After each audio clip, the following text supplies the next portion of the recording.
Hey, today we're going to do a review of a new product from Dapper&Doll, baby-proof cabinet locks. So, we just got these in. And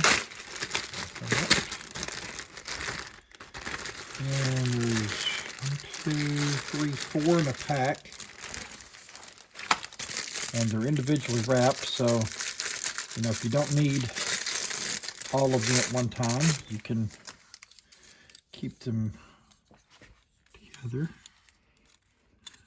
I'm trying to see how to adjust this.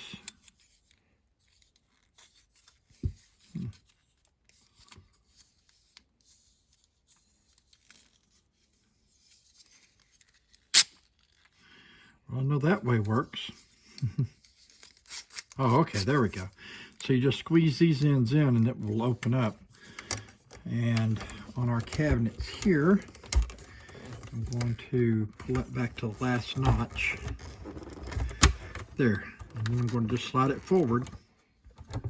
Okay, well, that'll keep the little fingers out of there.